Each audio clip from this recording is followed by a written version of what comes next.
NCP বর্তমানে যা করছে এগুলো জামাতের পরামর্শই করছে।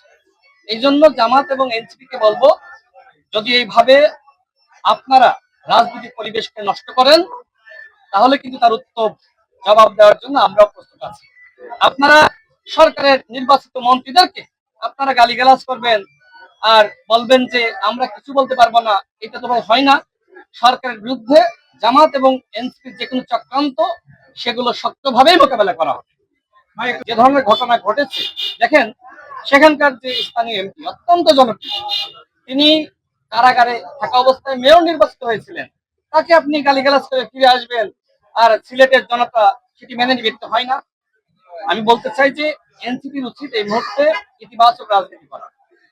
বাংলাদেশে তারা, হ্যাঁ, গণঅভ্যুত্থানে তাদের ভূমিকা আছে। আমি আগেই বলেছি যে কেউ মুক্তিযুদ্ধে ভূমিকা রেখেছেন, মুক্তিযোদ্ধা, আর এই জন্য তার পরবর্তী অপরাধ মাফ হয়ে যায় না।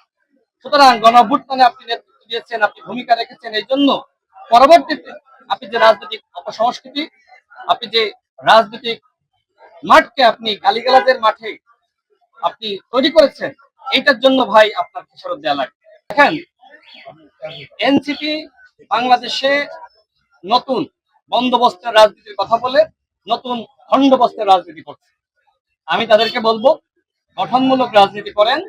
আপনারা জামাতের মস্তিষ্ক দ্বারা এই মুহূর্তে পরিচালিত হচ্ছেন। জামাত অত্যন্ত চালাক এবং ধুরন্ধর একটি রাজনৈতিক দল। তারা নিজেরা দেখবেন বিএনপির স্থানীয় প্রতিনিধি তাদের সাথে আন্তরিকতা বজায় রাখছে এবং এ সময় সংসদ চলে, সেই অধিবেশন চলাকালীন সময়ে মাননীয় প্রধানমন্ত্রীকে নিয়ে বেশ প্রশংসা করে বক্তব্য দেয় এবং অন্যান্য মন্ত্রীদের সাথে সাক্ষাৎ হলে বেশ প্রশংসা করে। আবার মাঠে গিয়ে দেখি যে তারা গণ অভ্যুত্থানের হুমকি দেয় এবং এমনকি এই এনসিপি নেতৃবৃন্দের মাধ্যমে নানান ভাবে মাননীয় প্রধানমন্ত্রীকে এবং আমাদের মন্ত্রীদেরকে গালিগালাজ করাচ্ছে।